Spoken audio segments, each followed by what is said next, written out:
Avec le parcours d'aujourd'hui, le plus long, c'est presque d'arriver au début du sentier. À la sortie du village de Salazie, une route à droite mène jusqu'à Grand-Hilette à une dizaine de kilomètres. À l'entrée de celui-ci, une nouvelle route indique la direction du col des Bœufs.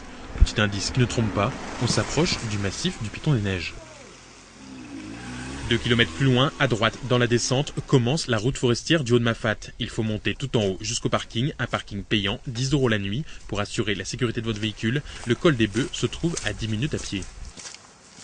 On a de la chance, il fait très beau ce matin. Ce n'est pas toujours le cas ici, entre Mafate et Salazie. Depuis le col des Bœufs, on domine tout Mafate, avec une vue exceptionnelle sur le sud du cirque.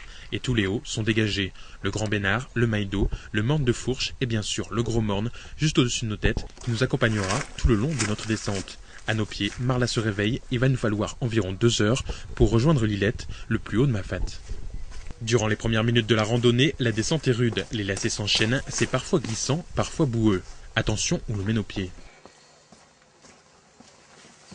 Mais rapidement, on se retrouve sur du faux plat. Au bout d'une grosse demi-heure, on arrive au niveau de la plaine des Tamarins. Au sol, des rondins de bois marquent le sentier. Attention, c'est une nouvelle fois extrêmement glissant. Un peu plus loin, sous les arbres, lieu de pause de beaucoup de randonneurs, une première intersection. Tout droit, une petite heure plus bas, c'est la nouvelle.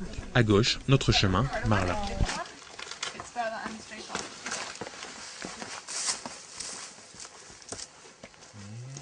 Pas vraiment de difficulté sur cette partie de sentier. Seul hic, il ne faut pas avoir peur des vaches. Ici, on entre dans leur territoire.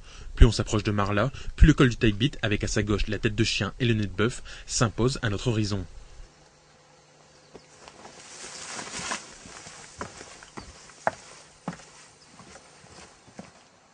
Une dernière grosse descente jusqu'au lit de la rivière des Galets. Attention, le passage se fait à gué sur de petits galets.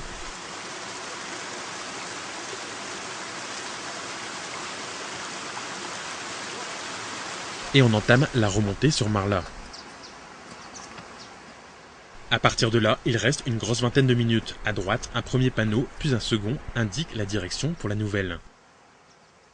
À Marla, il y a le choix. Y dormir, poursuivre sur Sillaos par le Tailbit, plonger vers Trois-Roches et Roche-Plate, aller à la nouvelle pour faire une petite boucle, ou alors revenir sur ses pas. Le retour, ou plutôt la remontée, est évidemment un peu plus longue et un peu plus physique.